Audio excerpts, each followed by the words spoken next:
You have probably heard of quantum physics, the science of the smallest particles. Simply put, quanta are particles of light and a basic building block of our material world. While scientists in the 20th century and before were still looking for answers about our reality in the world of large phenomena, the world of the smallest particles is now increasingly coming into focus. People have always wanted to know why we are here and how this world works. In the past, churches and religions provided explanations. But for about 300 years, stories from the Bible and other myths seem to have become obsolete. The natural sciences were born and tried to explain and prove our reality through numbers, formulas, and repeatable experiments. Even in the last century, Einstein, at the beginning of his research, thought fixed stars were firmly anchored in space in some kind of mass or field. He searched meticulously for constant sizes at which he could have oriented himself. But instead of constancy and fixed quantities, he found motion, rotation, relativity, and dependencies. By the way, it was he who could first describe quanta in further detail. For his light quantum hypothesis, he received the Nobel Prize for Physics in 1921. Later, he didn't like quanta anymore. They behaved much too unpredictably. The overflowing findings of quantum physics seemed to finally destroy Einstein's great dream of a unified formula for describing reality. Crazy quantum world. Since humans began to investigate quanta, some physical foundations have begun to shake. That's exactly why a determinist like Einstein had a hard time with it. In determinism, scientists like to bring things to the point. Quantities must be precisely describable. Only what can be experimentally repeated and calculated is considered real. Quanta, on the other hand, do the following. Atoms, molecules, and thus all matter visible to us is composed of elementary particles like quanta. You've probably also heard of the double-slit experiment. Before the findings of this experiment, physicists assumed that electrons and quanta were particles. That is, reasonably determinate. They exist, form a point, albeit a tiny one, and have a specific shape and purpose. In the double-slit experiment, it turned out that electrons are not solid particles, but behave like waves. Only when you want to measure them do they settle down. The German physicist Werner Heisenberg did research in the 1930s. He tried to calculate the orbits of electrons in atomic nuclei. But in the end, he discovered that electrons do not follow any paths at all. Only when they're observed do they form in certain patterns. Heisenberg came to the conclusion that human observation itself corresponds to a measuring process which influences the world of the smallest particles. He formulated this sentence: observation itself selects from all possible processes the one that actually took place. To put it yet a little more simply, this means if nobody observes the material basic components of the world, they behave like a wave with an indeterminate potential. Got it? For you personally, this would mean, for example, that you yourself are only there because you can perceive, or in other words, measure yourself. A table, which stands in front of you, would be there only as long as you measure it, thus see it.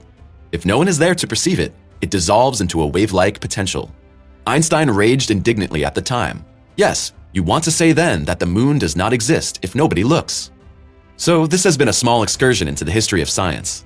But you need this information to understand the thought experiments about the existence of two or more realities. Schrodinger's cat. The findings of the unpredictability or flexibility of the quanta are already about 100 years old. Of course, these findings heated up the discussions about the nature of reality itself. If realities change by measurements of observers like we are, there should logically be several realities. Indeed, the measurement itself is strongly related to our personal expectations and intentions. That's to say, your will and goals affect quanta. In 1935, Erwin Schrödinger set up a thought experiment. In a box, there was a cat. Next to it was a kind of electron bomb. It consisted of a radioactive compound, a measuring device with an integrated drop hammer, and a bottle of poison. If the material were to decay within the experimental period, the hammer would be triggered, which would destroy the bottle with the poison, and the cat would die. Making radioactive material decay by observation is roughly equivalent to Heisenberg's observation of electron orbits. Consequently, Schrödinger, as the experimenter, could influence the outcome by his observation. Schrödinger's point was that in the world of quanta, both outputs of the experiment would be present until an observer measured them, bringing a variant into reality. Up to this point, the cat would have to have been a wave-shaped potential thus theoretically dead and alive at the same time. The Wigners' friend experiment. The US-American physicist Eugene Paul Wigner went a bit further in the 1970s. He used two observers. Wigner himself performed an experiment similar to Schrodinger's cat. Wigner's friend knew about this experiment. However, he was not in the room when Wigner himself measured or better determined the outcome of the experiment. Wigner's friend was standing in the hallway. Theoretically, the realities of Wigner, who had already determined the outcome, and his friend, who had not yet made a visual measurement, should have coexisted for a while. For physicists of the old school and followers of determinism, such ideas are somewhere between insanity and scientific blasphemy. Nevertheless, if one believes the findings of quantum physics, this would be more real than the existence of only one reality. Even more, who says that the cat does not also measure and determine the outcome of the experiment by its mere living presence? The measurement problem of quantum physics. Some questions remain, such as, what if Wigner's measurement doesn't match his friend's, and who is actually measuring with what? Do we all perceive the same world? And more importantly, do we all live in the same world? It is still unclear what exactly measures when humans observe things. Is it the will? The expectation? Is it the thoughts, fears, the subconscious? Or is it a mixture of all of them together? In philosophy, thought experiments and quantum insights have led to wild speculation. Although a horror to many scientists, disciplines such as mind science and the eternal question of who we ourselves actually are as humans are coming together again. Open your mind a bit and imagine this. Either Wigner's measurement matches that of Wigner's friend, and they both continue to live in unison in the same reality, or their paths part at the point where they consciously decide to measure or choose different realities. This sounds crazy, but this is exactly the theory of multiverses. It is supported by renowned physicists all over the world, not only by crackpots. According to this, innumerable variants of the universe and our real experience exist presumably next to each other. Again, there is a disagreement among experts whether the different system states are superimposed in one world or whether they are distributed across several worlds. Another US physicist named Hugh Everett posited the many worlds interpretation. As soon as we measure, we choose a world. In doing so, we may unconsciously navigate through different worlds that meet. Or we may slowly arrive at worlds that, when observed from the outside, would be quite different from our initial world. But the ideas and possibilities provided by Quanta go one step further, because presumably, we do not exist only once. Physicists like to explain the phenomenon in terms of flipping a coin. Imagine flipping a coin in an infinite number of universes that are identical, similar, or completely different. In the identical universes, the result splits into two groups, heads or tails. Depending on the result, your reality evolves. However, the innumerable other variants also exist. Imagine these possibilities. The coin doesn't land in your field of vision at all, it just disappears.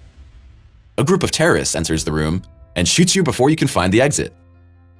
You simply throw the coin away, say, "What nonsense, nobody understands that anymore," and indignantly leave the room. Accordingly, The Matrix would have been more of a documentary than a science fiction film. Does consciousness determine? By the way, the world has long been interpreted in a very similar way by some wisdom traditions and mystery schools. The scholars and sages of these circles already assumed thousands of years ago that the creation contains all possibilities at the same time. In these models, time, as we experience it every day, does not exist either. Strictly speaking, everything takes place simultaneously. The illusion of time is a kind of projection that allows you to experience reality. Thus, man is an embodiment of creator consciousness itself and navigates the spaces of creation through experience, interpretation, decisions, actions, and emotions. So it seems that modern quantum theories and ancient knowledge are merging together here. Are you confused now, or do you feel scientifically enlightened? The thought that your measurements decide your reality is infinitely interesting.